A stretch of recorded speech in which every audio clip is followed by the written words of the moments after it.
今天我们来聊聊中共外交部最近的离谱操作，他们仿佛集体造反，对内对外连环出招，不但等于承认了对台湾毫无主权，还大谈什么联合国宪章条款可以不用安理会授权就直接打日本。这些举动简直是在给习近平挖坑，而且是那种填都填不好的大坑。到底中共外交部哪根筋不对？毛宁怎么一句话高级黑，让人发现中共对台湾根本没有主权？驻日本的大使馆又为何发表更瞎的言论，逼得德国、意大利、日本可能抱团？再加上川普一起来创造一个新的联合国，事情没这么简单，但越挖细节越让人震惊。我们就从头说起，看看中共外交系统如何把自己和老大习近平一起送进了一个进退两难的深坑。首先，先看针对台湾的部分。中共外交部发言人毛宁最近的一番话，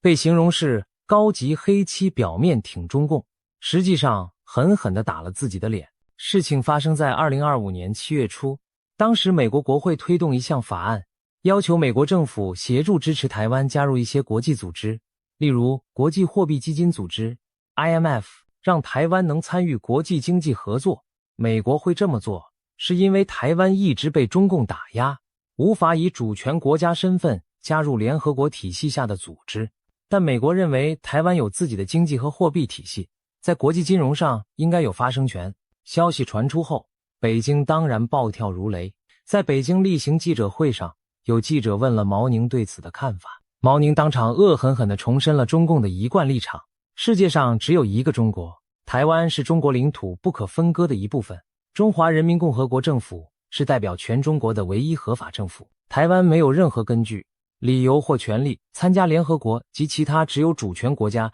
才能参加的国际组织。听起来，中共又在老调重弹，强调所谓一中原则，否定台湾的国家地位。毛宁的口气强硬，意思就是台湾不是主权国家，没资格加入只能主权国参加的组织，比如联合国。乍看之下，这番话和过去中共的官方说辞没两样，但问题就在细节。毛宁这一长串表述里有一句特别关键：中华人民共和国政府是代表全中国的唯一合法政府。这句话等于暗示中华人民共和国政府声称自己代表包括台湾在内的整个中国，可是国际社会真的承认他代表了台湾吗？没有。这其实暴露出一个现实：中共政府从未统治过台湾，更谈不上对台湾拥有主权。毛宁越是强调唯一合法代表，越凸显另一件事，那就是台湾目前的政府其实不是由北京授权治理，而是台湾2300万人民透过民主选举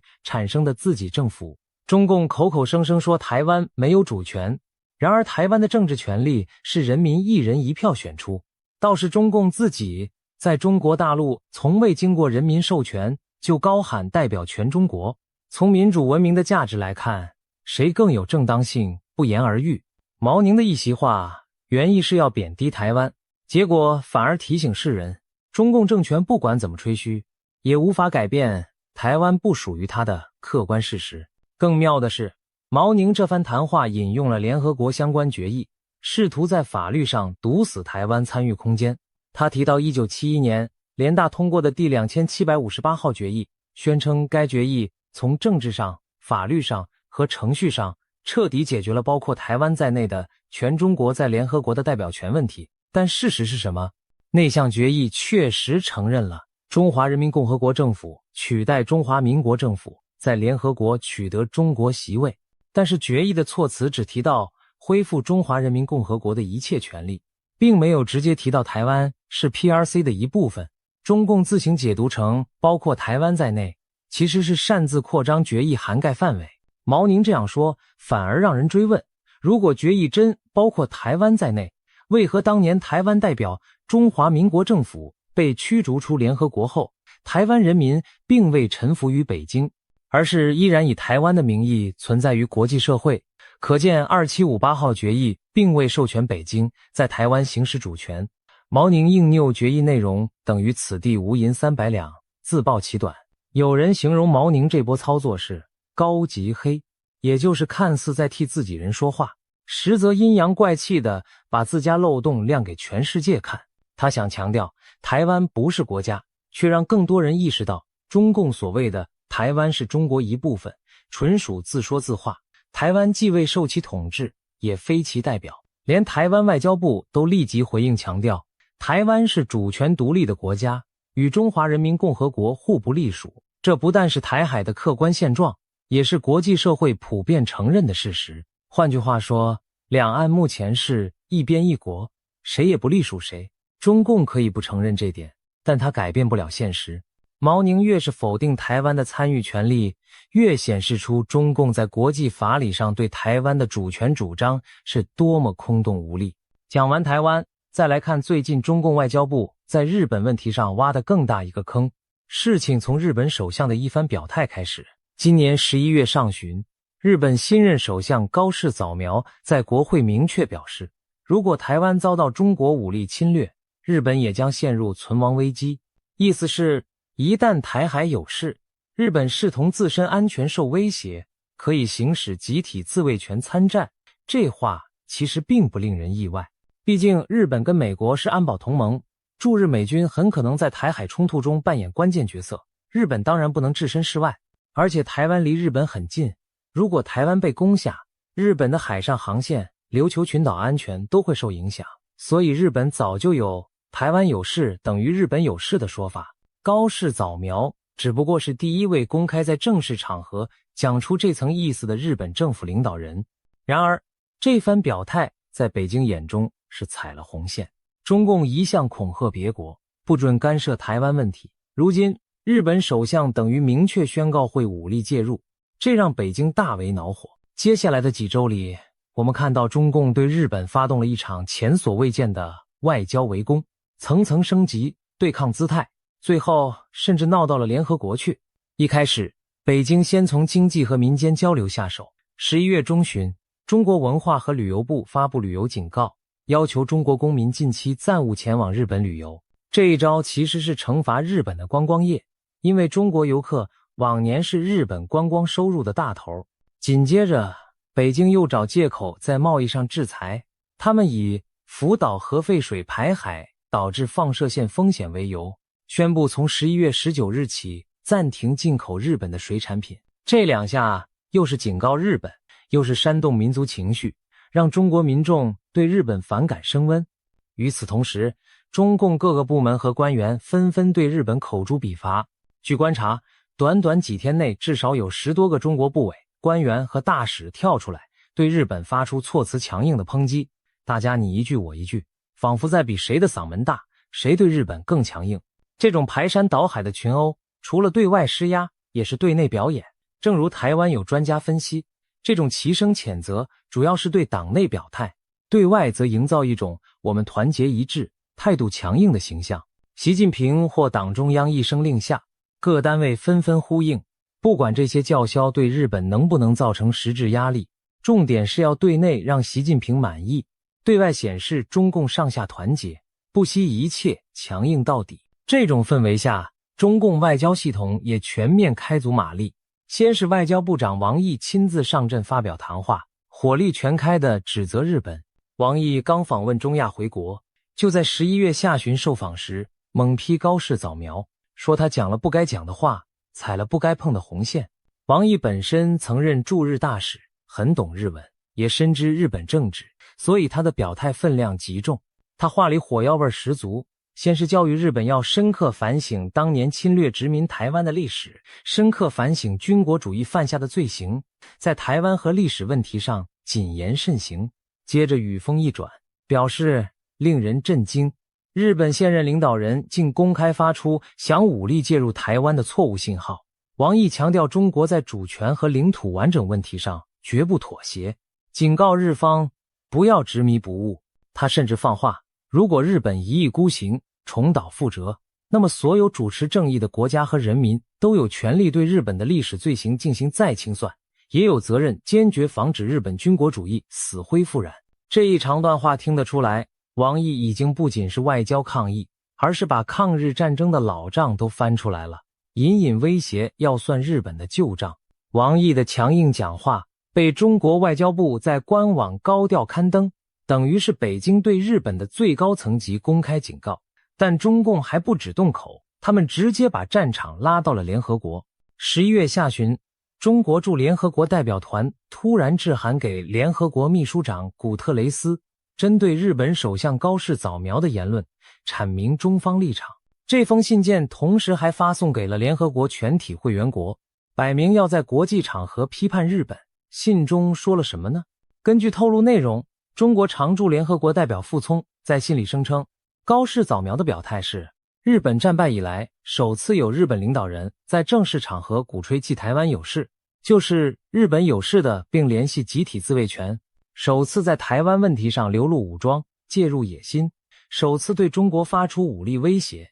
性质极其恶劣。傅聪在信中还强调，台湾是中国的神圣领土，如何解决台湾问题是中国人自己的事，不容任何外来干涉。如果日方胆敢武力介入台海局势，将构成侵略行为，中方将坚决行使联合国宪章和国际法赋予的自卫权，坚定捍卫国家主权和领土完整。这几句的分量极重，他直接把日本可能的行动定义为侵略，并预告中国将依据联合国宪章给予还击。注意，傅聪这里提到了联合国宪章赋予的自卫权，这本来没什么，任何国家被攻击都有自卫权。但接下来，中国驻日大使馆干脆直接搬出联合国宪章里一个几乎被遗忘的条款，来替自己的对日武力威胁找法律依据。这一步走得非常罕见，也非常荒谬。11月21日，中国驻日本大使馆在社群平台 X 推特上发文，引用了联合国宪章中的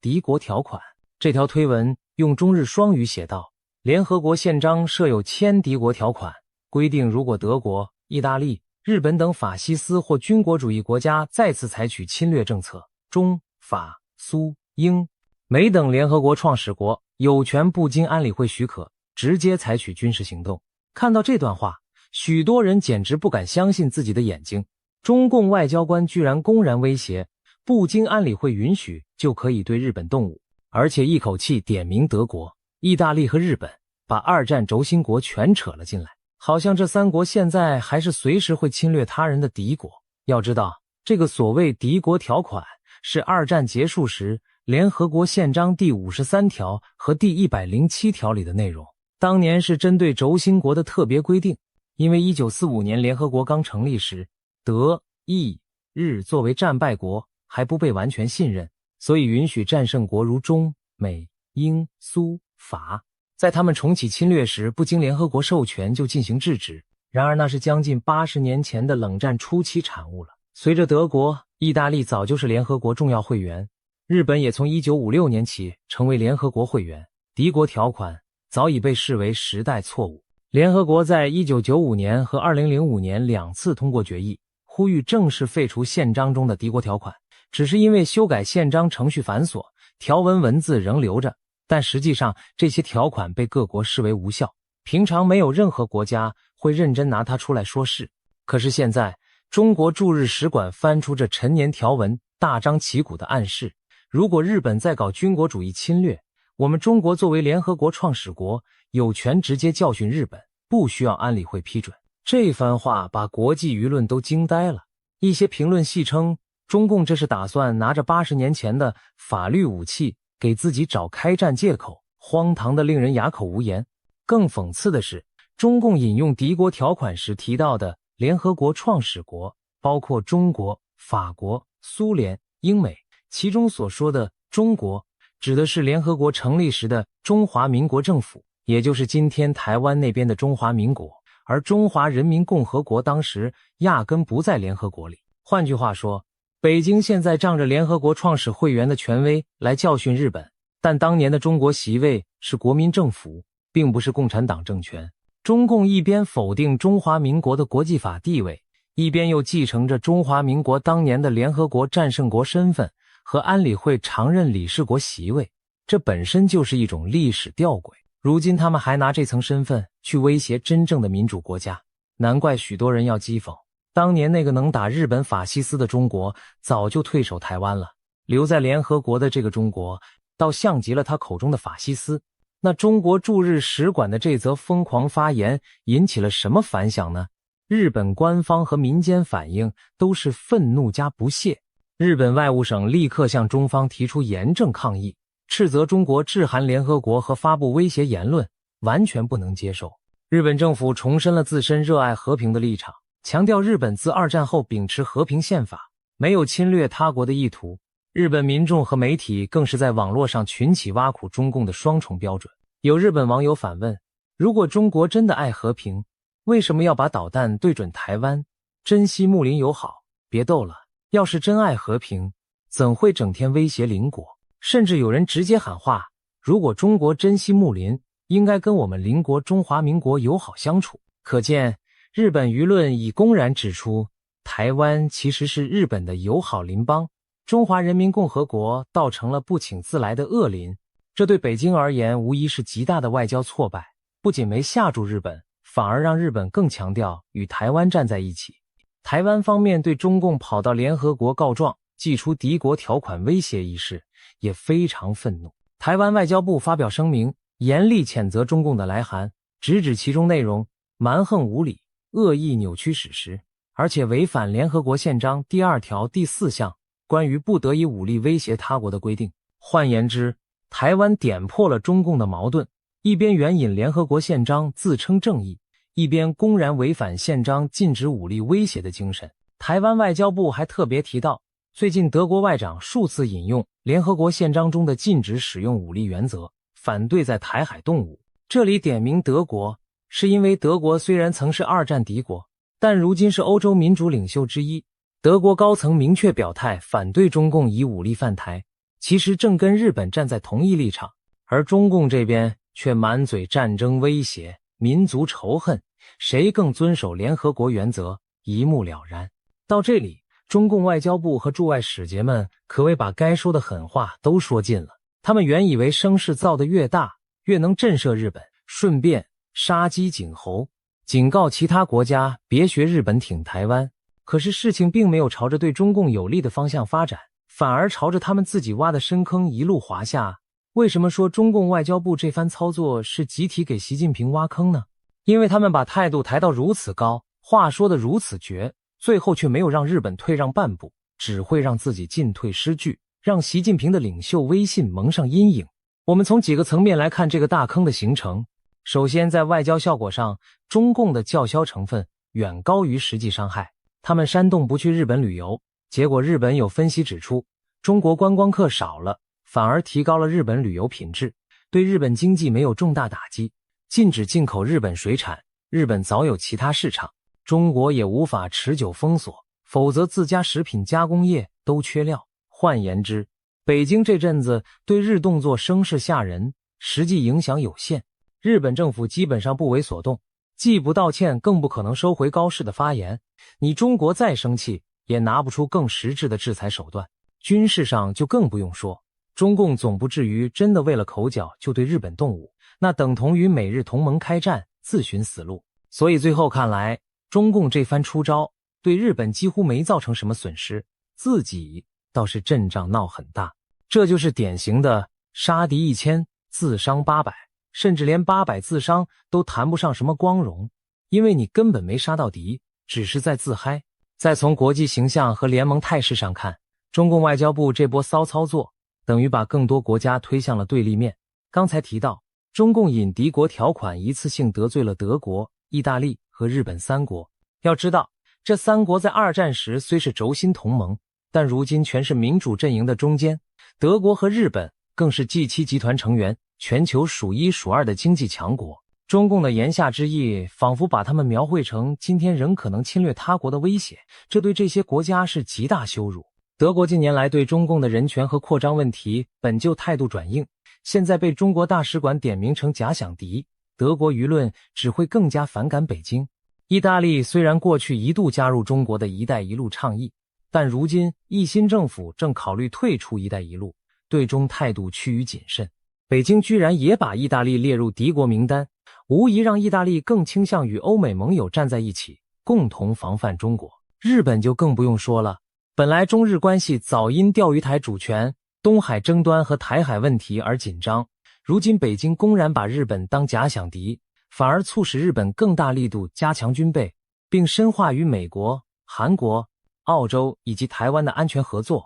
有趣的是，中共自己可能没想到，他们满以为搬出联合国创始国打敌国的架势能吓阻日本，结果适得其反，他们仿佛在逼着昔日的轴心国跟美国重新结盟，另起炉灶对付自己。这里就牵涉到标题说的再创新的联合国。我们知道，当下的联合国体制里，中国是常任理事国，握有否决权。国际上哪怕多数国家反对中国的侵略企图，只要中国和俄国携手否决，安理会就动不了它。但是如果中国自己挥舞二战老条款，威胁联合国其他会员，那等于在掏空联合国的权威。长远来看，这可能激化民主国家探讨另起一个机制，绕过联合国来维护世界和平秩序。其实自俄乌战争以来，就有舆论质疑联合国体制对侵略者无可奈何，呼吁建立民主国家联盟或改革安理会。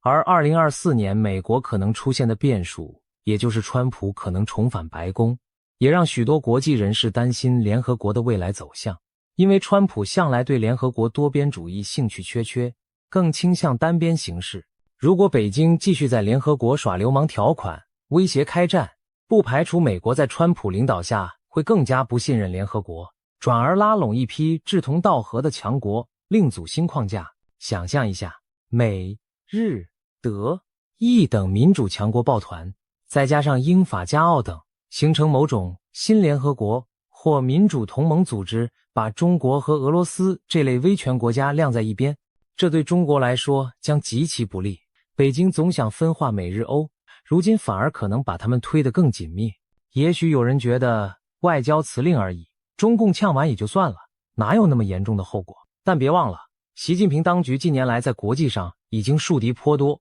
从南海到中印边境，从对澳洲贸易制裁到对欧洲战狼叫骂，再加上俄乌战争时北京偏袒莫斯科，使得许多国家对中国的野心充满戒心。日本、德国这些国家本来对中国还有所顾忌，不愿撕破脸，但中共外交部这次的荒唐表现无疑在逼他们选边站。特别是日本，如今民意对中国的好感降至新低，朝野更加团结支持政府，增强防卫，深化美日同盟。可以说，中共正一手把邻国推向所谓对抗阵营。中共自己爱说别国拉帮结派，其实最大的促成组团力量就是他自己，他的威胁言行就是各国抱团抗中的动力。那么这一连串闹剧给习近平带来什么困境呢？想象一下，习近平身为最高领导人，本来希望借由外交恫吓让日本知难而退，同时在国内塑造强势领袖形象，然而结果却是日本不退让，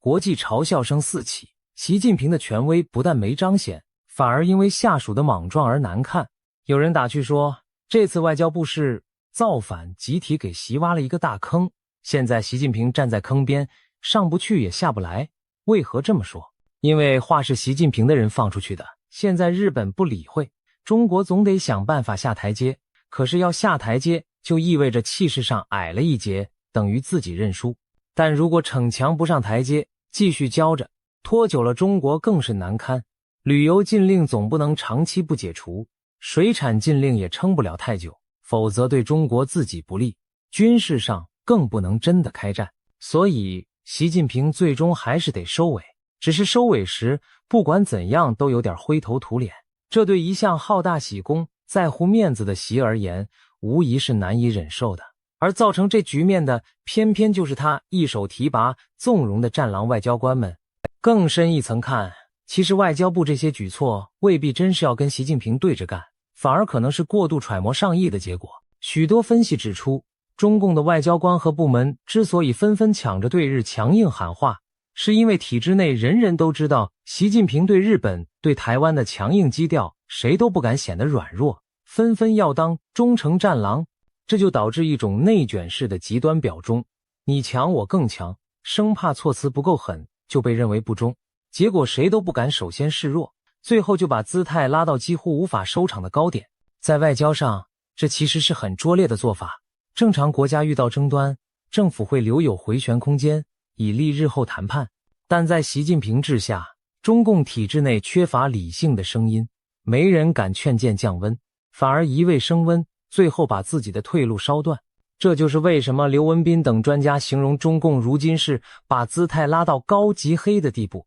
抬太高就下不来，高处不胜寒啊。日本现在基本什么都不用做，只要静静看着，中共自己就很难下台。骑虎难下的难看局面大部分是自找的。最后我们再回顾一下整件事情的荒谬精华。中共外交部一边否认台湾是国家，一边却用行动证明自己管不了台湾，一边自称世界反法西斯秩序的维护者，一边又对邻国口出战争威胁，言行与当年法西斯合意。这种自我打脸的高级黑让人不禁怀疑，外交部到底是外交部还是丢脸部？有人半开玩笑地问，难道赵立坚走了之后，毛宁接班继续在演战狼 2.0？ 甚至有人戏言，外交部是不是有人不爽习近平，故意把事搞砸来让习下不来台？当然，实际情况更可能是体制僵化下的集体误判，而非真的有人造反。但不管出于什么原因，中共外交战线确实在帮倒忙，把北京自己推向了更孤立的境地。结局会如何呢？未来几个月，我们也许会看到中共找些台阶下，比如透过第三方或私人场合向日本示好，慢慢解除那些限制，以结束这场闹剧。但伤害已经造成，日本对中共的戒心只会更重，国际上对北京的信任进一步流失，台湾则因祸得福，国际友人更加理解支持台湾的处境。习近平苦心经营的大国形象被自己手下给搅得狼狈不堪。这坑是外交部自己挖的，但习近平作为最高领导难辞其咎，毕竟挖坑的人是揣摩他的意志行事。可以说，这正是中共集权政治的一个缩影，下属为表忠，争先恐后，导致荒谬决策。最后老大自己也被拖下水，一场看似精心策划的维护主权、教训敌人行动，结果让全世界更加看清中共对台湾没有主权，中共自己倒像是一个在挑战国际秩序的麻烦制造者。这恐怕是习近平始料未及的。外交战线本该是替国家解决问题，如今却变成制造麻烦的来源，难怪有人调侃外交部造反了。对习近平来说，如何填平这个坑，收拾这次外交灾难的残局，将是一大考验。如果他处理不好，不仅国际战略更被动，连国内威望也可能受损。所谓高级黑带来的反噬力量正在显现。总之，我们见证了一出令人瞠目结舌的戏码。中共外交部用实际行动告诉世人，他想要的一中原则和战后秩序其实都是随口胡扯。他既代表不了台湾，也无资格对民主国家颐指气使。这出闹剧的启示是，当一个政权沉迷于逞强逞狠，而缺乏自省和妥协，他最终挖的坑往往会埋葬自己的信用和利益。习近平现在站在坑边，或许该好好思考，是继续让这些战狼们满世界树敌，还是学会适可而止，尊重现实。否则，下一次跌进坑里，可能就不只是难看而已，还会真正动摇到中共政权自己的根本了。今天的分享就到这里，我们会持续观察这出国际外交闹剧的后续发展，看看习近平会如何补救，以及国际社会将如何联手应对中共的挑衅。谢谢各位的收看，我们下次再见。